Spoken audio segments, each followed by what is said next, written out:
out of Clan Dunbrog, and I'll be shooting for my own hand. What are you doing? Merida!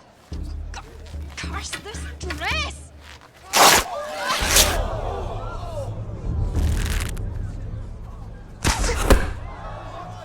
Hi, I'm Christopher John Farley, a senior editor at the Wall Street Journal.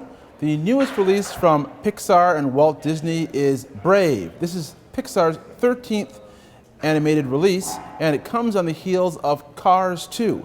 It's a big moment for the studio because Cars 2 wasn't as warmly received as Pixar's previous films. Usually when they release a film, all the critics just fall over themselves saying, what a great accomplishment, how terrific this film is. I mean, it happened with WALL-E, it happened with the Toy Story movies, but it didn't happen with Cars 2.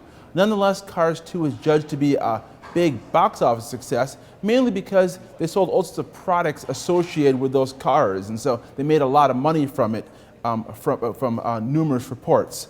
But now with Brave, they're taking a risk. It's their first film with a female protagonist. It's their first film with a female director, and the question is, will this draw as broad an audience as some of their male-oriented fare? Will little boys going to see this film, will they have the same interest in Brave as they did in Cars 2? So it's a very big moment for Pixar Studios. Now, Brave is about this. It's set in 11th century Scotland.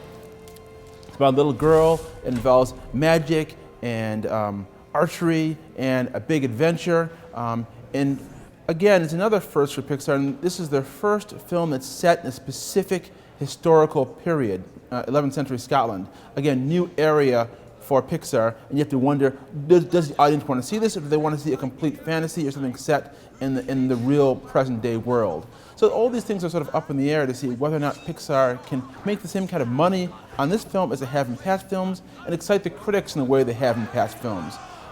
This film so far isn't doing as well on some of the movie rating services as some of their past films, but all the critics have not weighed in yet. But it is getting generally warm reviews and not as good as some of the past Pixar classics.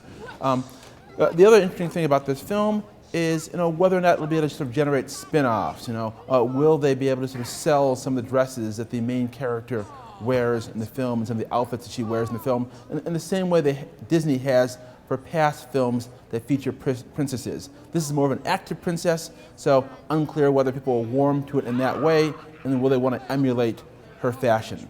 Pixar is also coming under increasing competition from other studios like DreamWorks Animation that seem to be putting out films that the critics are embracing more and more. How to Train Your Dragon, Kung Fu Panda. These are films that made a lot of money at the box office and that critics loved as well. And so will Pixar be able to remain on top of the animation mountain as a studio that can virtually do no wrong? All those things are riding on Brave when it's released, and of course people that love animation, people that follow Hollywood will be watching.